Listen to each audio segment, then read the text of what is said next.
5 years ago, we set out to create something a bit different from the norm. A nameless, simple, diverse style lineup of beers that celebrated the beer culture that we have in the Pacific Northwest. And we were anchored by a less is more philosophy and really great ingredients. And we decided to call that Lowercase Brewing.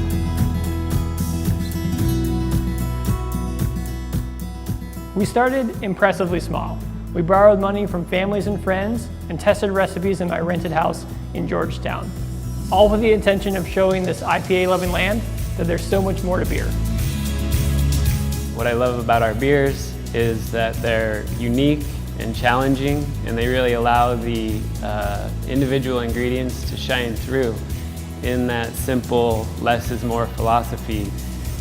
Here we get to make about half lagers, half ales. Our processes come through in those flavors.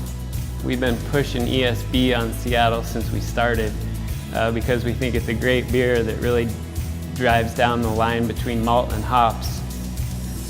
We knew that celebrating our 5-year anniversary was a huge deal, and we knew we had to make a really interesting beer to encapsulate the moment.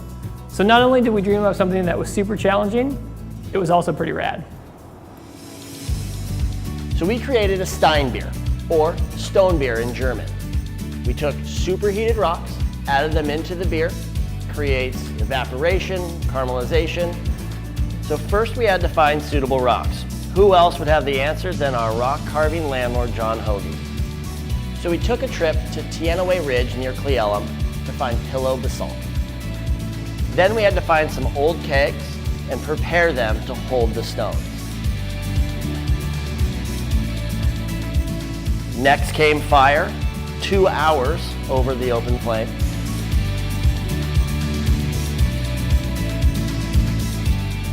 And then the fireworks and steam, lots and lots of steam. So this is a strong bitter, which is usually just a little bit more alcohol than a regular ESB, so even though it says strong bitter, it's really only tops 6%.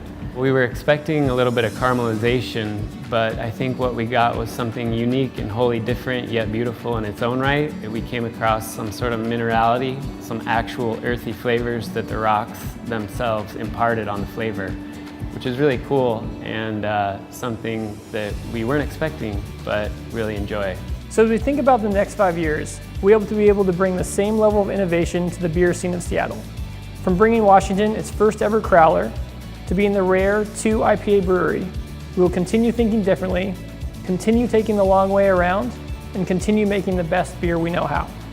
How we get to where we're headed next matters greatly to us, and we hope that means something to you too.